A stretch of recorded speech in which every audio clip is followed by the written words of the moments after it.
is fourth lecture of third unit of power plant engineering, which is steam and gas power plant. Okay, up to today we have seen different type of fuel handling system. Okay, and electrostatic separation. Now we are going to study today control system of power plants. Okay, what are the control system? There are different things to be controlled, like pressure, temperature at different points, pressure at different point, volume, or we'll say flow of fluid, and exhaust control. Okay, all these things you have to control in the manner such that you will have the maximum efficiency of the power plant. Okay, let's see what are the control system of this power plant. Boiler instruments are used for safety and control the boiler. It balances the mass and energy in and out of the boiler are achieved. Fuel input, combustion air, atomization of air or steam and feed water. The fuel is the major energy input and the output are steam, flue gases, blow down, and radiation and soot blowing. Okay, all these parameters are to be controlled so that to get the maximum efficiency. A device like photoelectric cell that receives the response to a signal. A device which detects a variable quantity measures and convert the measurement into a signals to be recorded. And sensor is a device that measures a physical quantity and convert it into signal which can be read by an instrument. Okay, now type of control and control system. There are basically three types: industrial instrumentation system, a power plant control, analog, microprocessor, and computer. Okay, there are three type actually. Analog, by looking analog signals or controls, you might have to control all these parameter or adjust the parameters properly. Then microprocessor, and then computer, which automatically manage the desired values of that required values of boiler parameter. Analog control is a representation of numerical quantity by means of physical variables such as current, air pressure, voltage, rotation, resistance, EMF, etc. Analog control over the last 30 years has considered primarily of two types. First is pneumatic and another is electronic. The use of air pressure as the power source to represent numerical values, and in electronic the use of current, voltage, resistance, EMF, etc. are used as the power sources to represent the numerical values. Now microprocessor based controllers, these are the digital standalone signal controller type or a split architecture control system, offering powerful configurable control capability on a modular basis. These units can accept standard analog electronic input plus digital input and give analog output plus digital outputs. Next one is supervisory control. The control can perform all of the control functions: operator displays and graphics, reports and calculation for efficiency and controller turning. Or a computer can be used as a supervisory controller for analog controlling. Microprocessor based control units or as a data logger with graphic displays. Choice of analog versus microprocessor based control units or computer should be based on relative cost and future requirements. Then consideration should be given to the ability and readability interface, ready interface to or add to a utilities energy management system. The pneumatic controls system. Pneumatic control system should only be considered when adding to an existing power plant already equipped with pneumatic control instrument. Okay, then following are the instrument used. Temperature gauge. Okay, let's see which instruments are actually used First one from that is what? The temperature gauges. A thermocouple is a junction of two similar metals, dissimilar metals, that produces voltage related to temperature difference. It can be used to convert heat into electrical control.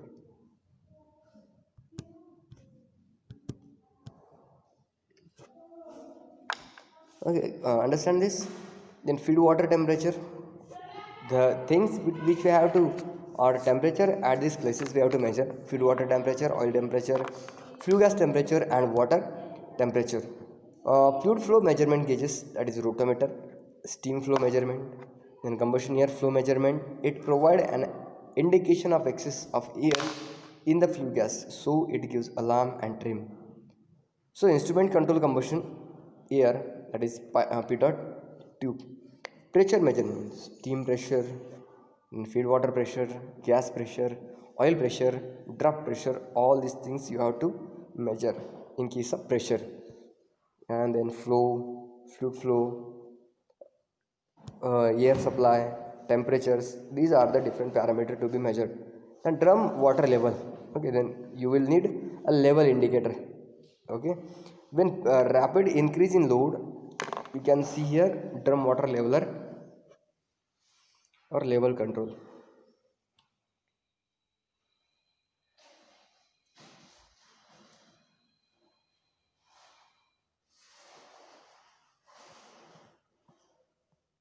When rapid increase in load, a severe increase in level occurs. Shrink and swell in the result of pressure changes in the drum, changing water density. The water in the drum contains steam bubbles as water is boiled. Hence, increase in volume of bubble result in increase in volume. So, drop in steam pressure from the load increases the increase in steam. Okay, here you can see here. In the water in the drum contains steam bubbles as water is boiled, hence increasing volume of the bubble resulting in increasing volume. So drop in steam pressure from the load increases, and the increasing steam generation from the greater firing rate to match the load increase. Okay. Now next is if the level in the drum is too high at this time, it may result in water carryover into the superheater or the turbine. The firing rate cycle can result in drum pressure cycles.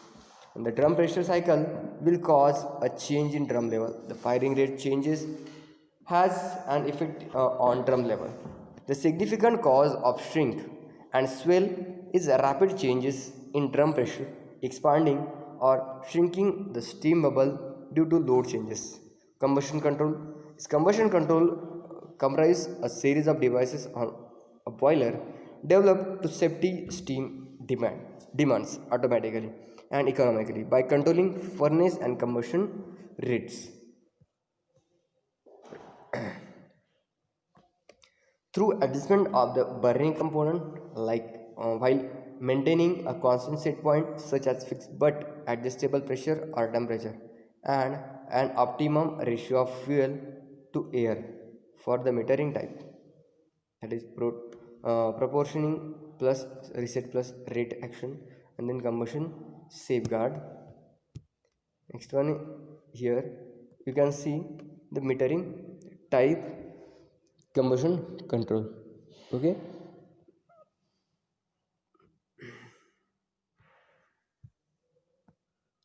here you can see this control unit of combustion control.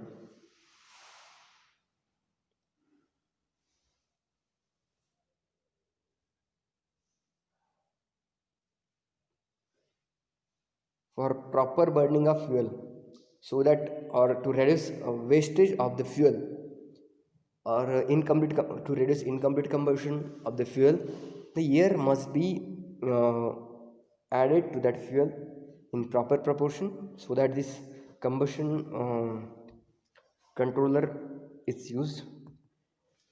The next, see turbine flow meter. Turbine flow meter are widely used for liquids and gas applications. but they have very limited use for steam flow measurement. One major issue has to do with the effect of condensation on measurement accuracy. In a flowing stream, the fluid becomes a mixture of steam and water, which create two-phase flow. The condensate can harm the blades and interfere with measurement accuracy. Turbine flow meter do have an advantage since they can perform better at low flow rate than vortex flow meter. Then they also have a good turn down ratio. The most favorable condition for steam flow measurement by turbine meter is measurement of dry steam. However, because steam is so readily influenced by changes in temperature and pressure, steam flow condition can change very quickly and steam is most stable at the boiler. But cold spots can occur in the line, bringing about condensation. Now, pressure gauges. Pressure gauges are usually direct connected and field mounted. Size and ranges are specified by user. Local mounted gauges give a backup reading and also help operators in determining if equipment or pressure system are working satisfactorily.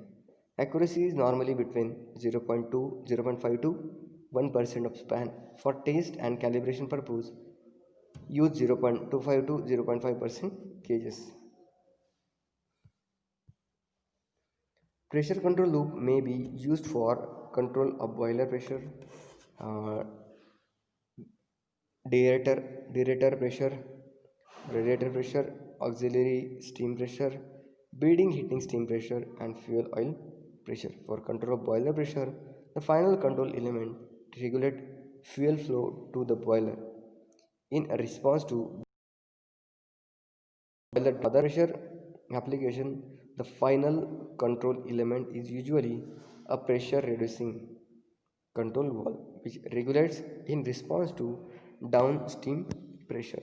Then let's see one by one clearly temperature thermocouple. Okay, uh,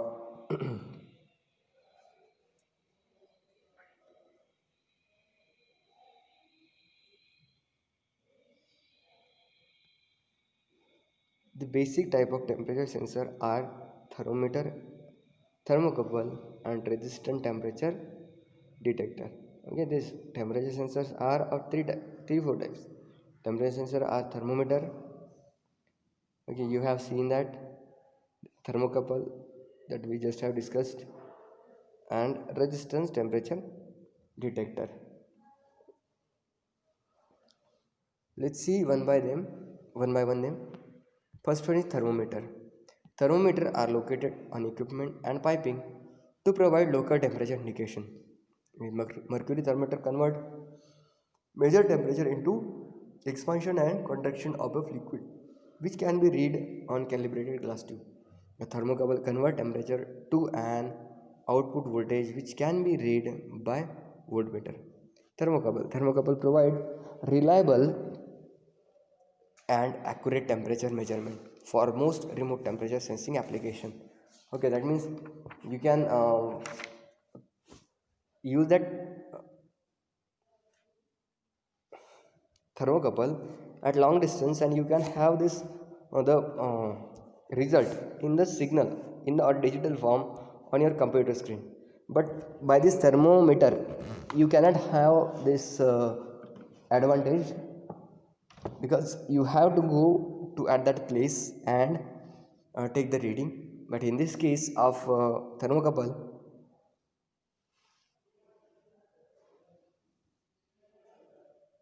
accurate and reliable temperature measurement for most remote temperature sensible sensing is possible. Thermocouple can be used with pneumatic and electronic transmitters, or they can be direct connect to some instruments. Thermocouple are non-linear. Then these are common passive sensing element that responds to temperature in measurable way. They are self-power, requiring no excitation and can operate over a wide temperature range up to 2000 degrees Celsius. They can respond quickly with almost no significant delay in system operation. The voltage measurement depend only on the temperature difference. As T1 changes, the output voltage of the thermocouple changes and proportionally to the change in temperature, but not linearly. The voltage output ranges from about minus 10 to 77 millivolt, and the correlation of temperature versus voltage established a relationship that is unique to the various thermocouple type. Then resisting temperature detector. Okay, as there is increase in temperature of the metal or any conductor will result in increase in resistance, so that depending on the variation in current you can calibrate that variation in current in terms of the variation in temperature. Okay, these are the actually resistance temperature detectors. Resistance temperature detector offer a temperature range about the same as a copper constant thermocouple with detection of temperature changes of 0.03 degree Fahrenheit, that is 0.02 degrees Celsius. The resistance detector does not have a resistance function, a reference function as a thermocouple, since it operates on a measured change in the resistance of a metal or semiconductor with temperature. Platinum, because of its inherent stability and linearity, is becoming the standard on the industry, with some copper and nickel still being used. Copper is quite linear, but nickel is quite non-linear. Resistance detector can be used with pneumatic and electronic transmitters, or can also be direct connected to the some instrument. Okay, these were the temperature sensing device. In next lecture we will see steam temperature control system. Okay, we can sense the temperature of the steam or water at the different level. Now how to use that signals to control the systems, this we are going to study in next lecture. Okay, by there are actually system which uses that is cascaded system steam temperature control. Okay, this system we are going to study in next lecture. Before that, let's see some characteristic of this temperature control. High temperature resistability up to 500 degrees Celsius is there. Then this temperature device is also cheap. High shock and vibration resistability, suitable for industrial temperature measurement, and more accurate class, that is 1 by 3b, is available. Excellent response speed due to smaller size. Okay, all these are the characteristic of this temperature sensing devices like thermometer. Thermometer is not or cannot be stored to the or withstand against high shock and vibration, because it is made of glass, which is fragile material, which can be break. But other two, that is thermocouple and this resistance temperature gauges, can be withstand these vibrations as well as high shocks and temperature. Okay, therefore these are more versatile and suitable for use in uh, at any type of power plant. Okay, or where you have to measure the temperature. Okay, we have also seen the different characteristics of this temperature. We will see how the steam temperature is to be controlled, or steam temperature control system feed for then finding control system we are going to see, and then feed water control system is also there. So all this system we are going to study, and then maintenance procedure of boiler is there, and after that some steam turbine we have to discuss. Okay, let's stop here today. Thank you.